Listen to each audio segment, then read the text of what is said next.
Hello!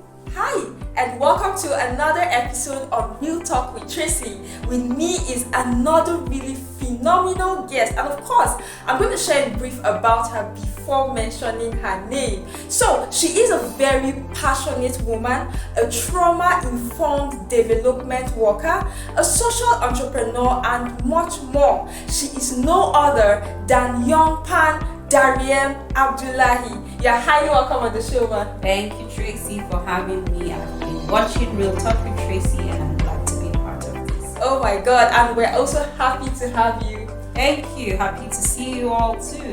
Okay, so our focus on this episode is around understanding trauma. So, it would be great if you can share with us from your perspective what trauma is, as well as how to be able to identify someone who might be going through or experiencing trauma.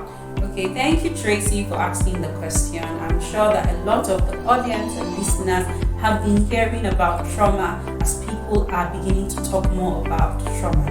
Now, trauma can simply be defined as something you see, something you hear, something you do, or something you experience that can cause you deep pain and even cause you to change your approach towards life. Now, how do we even identify someone who is experiencing or has experienced trauma? There are several ways to identify people who are experiencing trauma, whether it's through their behaviors or through their actions. However, we will just talk about using an example. So let's say a girl in a community who we know to be lively and bubbly and outgoing, and we know for sure that this girl has experienced whether it's rape or the death of a loved one, and after that experience something changes. Maybe this girl stops going out, she stops talking. Then at that point we know that this girl needs help because she is experiencing trauma. Now the best approach is, well, you've identified it, and if you can't give the support that she needs, it's always important to refer them to where they can get help. Wow. So in other words, that's change in attitude or in the way they behave, or just approach it's a red alert on its own. Yes, it could be in most cases. Okay. Yeah. Wow, thank you so much for sharing that. Okay, it would be awesome if you could also share in brief what might have led to your passion in becoming a trauma-informed development worker.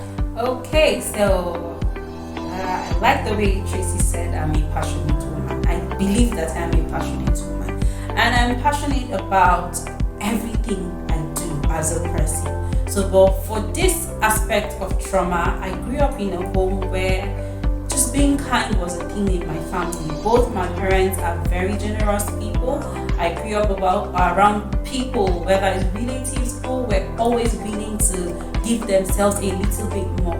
I grew up doing a lot of charity work, especially going to orphanages or just even helping family members. And in my home, every Christmas was a charity event. We needed to go to the village and cook for almost everyone in my village. So I grew up in an environment that was highly charitable. However, as I grew up and traveled around the world and experienced different people, I realized that beyond giving people things, it was important to understand people. And being trauma-informed helps you to understand people not just for who they are, but what they have experienced. And that's what has led my passion in becoming a trauma-informed person and a trauma-informed development worker now because of the kind of work that I do. Wow. Oh my god. Thank you for revealing all of this, ma'am. Okay, is there a permanent solution for persons experiencing trauma? Please shed more light, ma'am. Okay, so I don't know if there's a permanent solution to anything at all in the world. However, what I like to see is that people change for the better.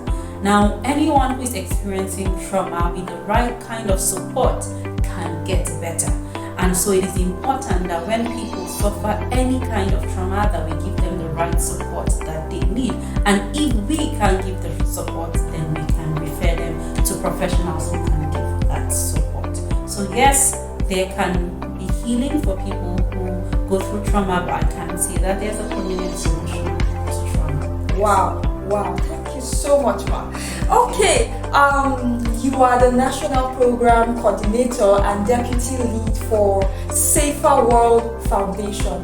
It would be great if you could share in brief about the organization. Okay, so Safer World Foundation is a non-government organization, a not-for-profit organization.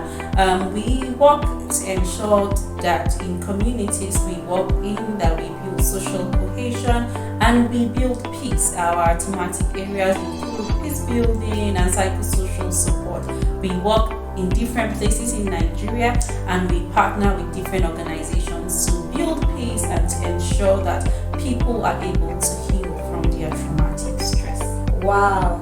And would you still say that Safer World Foundation is still currently open to more partnerships, more collaborations from, viewers who might be interested in getting involved in some way? Yes, of course. We are a learning organization. We consider ourselves a learning organization, so we're open to partnership.